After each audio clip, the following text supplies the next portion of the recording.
श्री गुरुदेव दत्त. तर काही माऊलींना असं वाटते की मोराळ्याला गेल्यानंतर आसुरी शक्तींना काकांनी पाठवले तर ते परत येत नाहीत, परत ते त्रास देत नाहीत. आता मोराळ्यामध्ये आरतीला संचार होते आणि काका त्यांच्याशी बोलतात, आसुरी शक्तीशी बोलतात आणि ते झाल्यानंतर आसुरी शक्तींना जा असं सांगतात, घालवतात. पण ते एकदा घालवले तर परत येत नाही आणि त्रास देत नाही असं सगळ्यांना वाटते, काही लोकांना वाटते. तर त्याबद्दल मला बोलायचं आहे. मोराळ्याला गेल्यानंतर आसुरी शक्ती बाहेर येतात, संचार होते, पण आसुरी शक्ती जातात पण. पण मोराळ्याला जाऊन आल्यानंतर आपण असंच गप्प बसलो तर ते आसुरी शक्ती परत येतात आणि त्रास देतात. ते कसं काय? तर आसुरी शक्तींना दत्त महाराज घालवतात, पण आता काय मोराळ्याला जाऊन आलो, संचार झालं आणि काकांनी आसुरी शक्तींशी बोलले, घालवले, झालं आता आपण काहीही करू शकतो असं वाटते. तर परत मांसाहार, चिकन, मटण खायचं आणि मद्यपान करायचं आणि नामस्मरण न करायचं, असं आपण निवांत राहिलो तर ते खरंच परत त्रास देतात आणि परत येतात. जरी आता मद्यपान, मांसाहार सगळं बंद असेल, तरीही आसुरी शक्ती त्रास देतात का? तर ते सगळं आपल्यावर डिपेंड असते, आपल्या भक्तिमार्गावर डिपेंड असते. आपण जर नामस्मरण चुकवलो, नामस्मरण करायचं बंद केलो, आपण अभिषेक सेवा करायचं बंद केलो, तर आसुरी शक्ती हे त्रास देतातच. आसुरी शक्ती तेच तर बघत असतात की आपलं भक्तिमार्ग कधी चुकते आणि आपण कधी नामस्मरण चुकवतो, हे ते घडवून आणत असतात. ते उलट त्रास देतात. आपण नामस्मरण बंद करावं, सेवा बंद करावं यासाठी आसुरी शक्ती त्रास देतात. जोपर्यंत आपण ठामपणे नामस्मरण न चुकता करत राहिलो, भक्तिमार्ग करत राहिलो, सेवा करत राहिलो, तरच त्यांना आसुरी शक्तींना त्रास होणार आणि तरच ते निघून जाणार. नामस्मरण हे वाढायला पाहिजे. आता घरात आसुरी शक्ती असले तर घरचे सगळे नामस्मरण करायला पाहिजे. मगच ते आसुरी शक्ती जाण्याचा प्रयत्न करणार, त्यांना त्रास होणार. आता नामस्मरण करताना आणि जेव्हा गुरुवारी अभिषेक सेवा होते तेव्हा त्रास होते. ज्यांच्या घरात आसुरी शक्ती आहे त्यांच्या घरात ते त्रास होते. आता आमच्या घरात खूप त्रास होते, मला खूप त्रास होते. माझ्यातच 12 आसुरी शक्ती होते, तर मला खूप त्रास होते. आसुरी शक्तींचा प्रयत्न असतो की आपलं चुकवायचं, काही ना काही त्रास द्यायचं, त्यांचं ते प्रयत्न चालूच असते.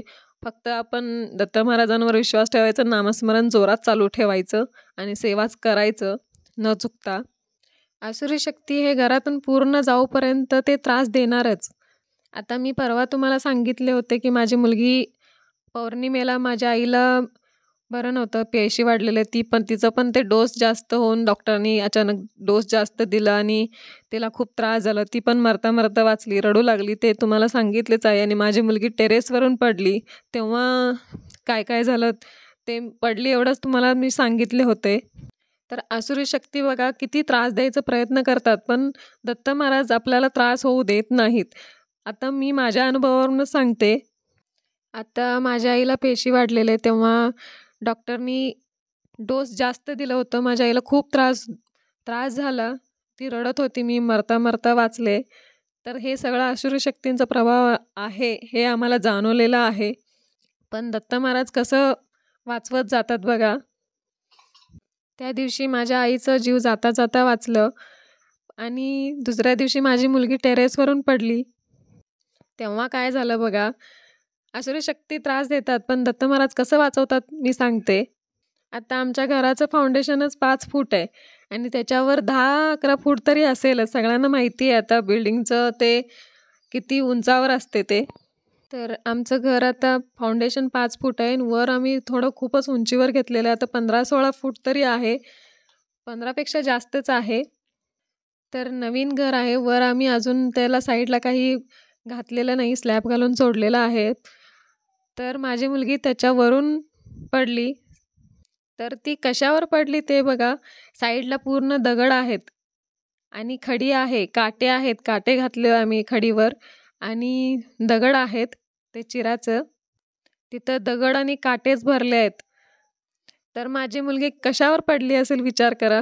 तिथं सगळीकडे काटे, खडी, दगड हेच आहेत आणि माझी मुलगी त्याच्यावर पडली असती, काट्यात पडली असती. जर दगडावर पडली असती तर काय झालं असतं? जीव गेला असता. आणि जर आम्ही मोराळे ते भक्तिमार्ग घरात नसतं तर तिचा जीव गेला पण असता आणि हातपाय मोडलं पण असतं. पण झालं काय बघा, दत्त महाराजांचा चमत्कारच तसा आहे. आसुरी शक्ती कितीही त्रास द्यायला बघतील, पण दत्त महाराज तर आपल्याला वाचवतच जाणार, तसं काही होऊच देणार नाही.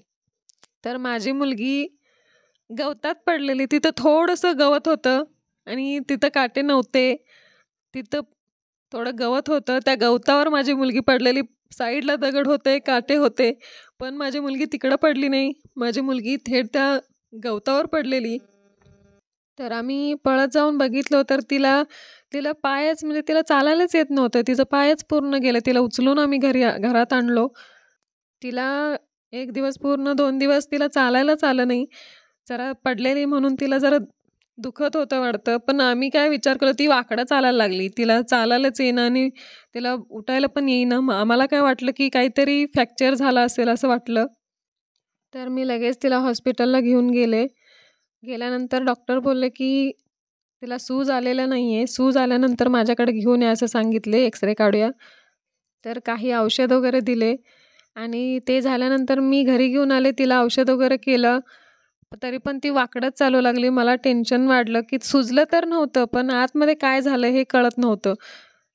तर आम्ही एक 5-6 दिवसांनी तिचं एक्स-रे काढलो. तर एक्स-रेमध्ये तर सगळं नॉर्मलच होतं. एक्स-रे बघून तर डॉक्टर म्हणाले, "इथं तर सगळं नॉर्मलच आहे, पण ती वाकडं का चालते आहे हे कळत नाहीये." ती तिथलं पूर्ण म्हणजे खूप वेळा चालवून बघितले, तर ते डॉक्टर बोलले, "ती वाकडंच चालते आहे." तर ते म्हणले, की "आता एम-आर-आय करावा लागणार हिला." तर एक्स-रेमध्ये एवढं काही कळत नाही, पण एम-आर-आयमध्ये छोटंसं काहीतरी झालं असेल तर ते दाखवतं. तर ते एम-आर-आय करावं लागणार म्हणले. तर आम्ही म्हणलो, "आत्ता नको" म्हणलो. तर परत एकदा बघू म्हणलं परत म्हणजे 2 दिवसांनी बघूया म्हणलं. तर मला खूप टेन्शन आलेलं. घरी आलो तर माझ्या आईनं घरातलं पण तिला काही केलं, की कोरफड वगैरे हळद घालून ते गरम करून तिला अंगाला सगळं लावली. एक 5-6 दिवस लावले. मग आम्ही बघत होतो, की काहीतरी फरक जाणवतोय. तर तेवढ्यावरून 5 वर्षाची मुलगी पडली. तर दत्त महाराजांचा चमत्कारच म्हणायचं, की आता ती करेक्ट चालते, तिला काही त्रास नाहीये. म्हणून घरात नामस्मरण आणि दत्त महाराजांची सेवा कधीच चुकवू नये.